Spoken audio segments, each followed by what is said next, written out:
Today, let's make some spooky gravestone coasters perfect for Halloween. Welcome, I do sewing and DIY related content, and today we are making some Halloween coasters. Now, I actually have a full pattern on how to make your own coasters on my Etsy store, but if you want this free little gravestone pattern piece, I'll have it linked in the description below. And what we're going to be doing is just making some coasters using this pattern piece. So once you print out the pattern piece, all you're going to do is just add this onto your fabric. So I'm making two coasters, so I'm cutting out two pieces for the front as well as two pieces for the back. And as you can see here, I'm using this blue fabric that has these little pumpkins on it. This is going to be the back of my coaster, and then I'm going to be using this gray fabric as the front of my coaster. Now in the pattern, there's even more information if you buy the one from Etsy, but for the free pattern piece, all you're going to get is that free little tombstone pattern piece. It is completely free to download and yours to use. In addition to the front and the back of our coasters, you are also going to want some 100% cotton batting. This is going to allow you to have something that's a little bit water resistant in case your drinks have any condensation on them, and I find that this batting just works really well for the coasters in general.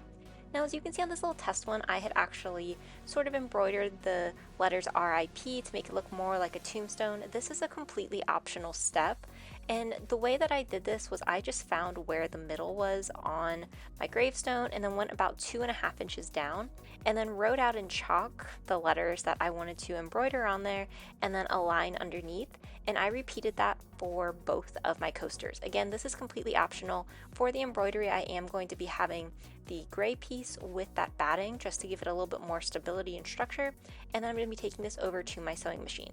So this is what it looks like once it is embroidered. So the way that I set this up was I used a thicker stitch. You could definitely get away with just using a straight stitch if you'd like, but I used a thicker stitch and then just traced over where I drew out in chalk.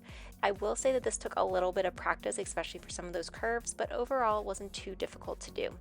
So here is what my coaster currently looks like. Again, completely optional to do the lettering. At this point though, you're then going to be matching the front and back of the coaster together, and then you have the batting on just one portion of it. So the important piece here is that the front and back of your coaster, those fabrics, those are the ones that are together.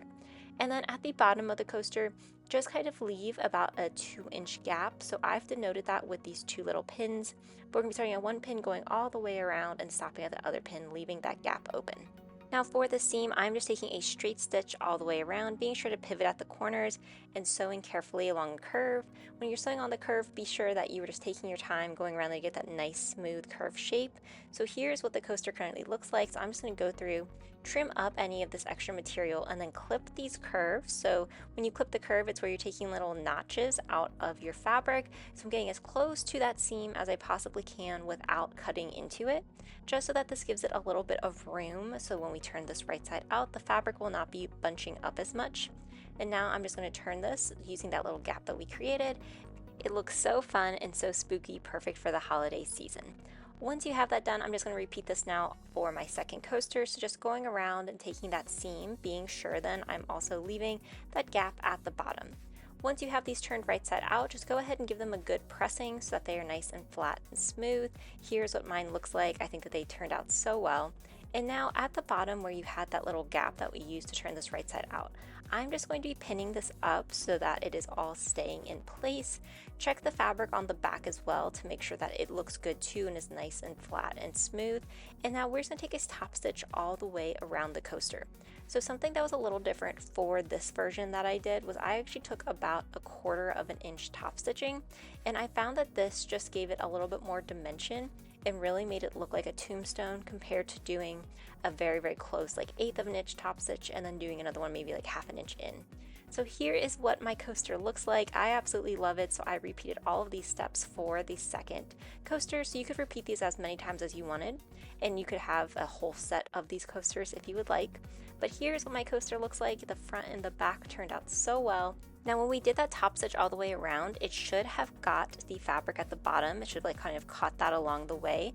If not, you could definitely go through and just hand stitch that close. close, since I did about a half of an inch seam allowance all the way around and then that 1/4 inch top stitch, I had no issues. And then of course there is that free pattern piece in the link below in case you want to make these yourselves.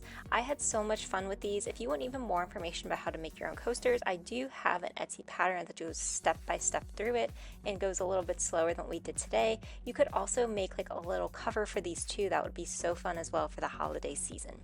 If you enjoyed this video, be sure to like, comment, and subscribe, and let me know what you want to see next. Happy spooky season!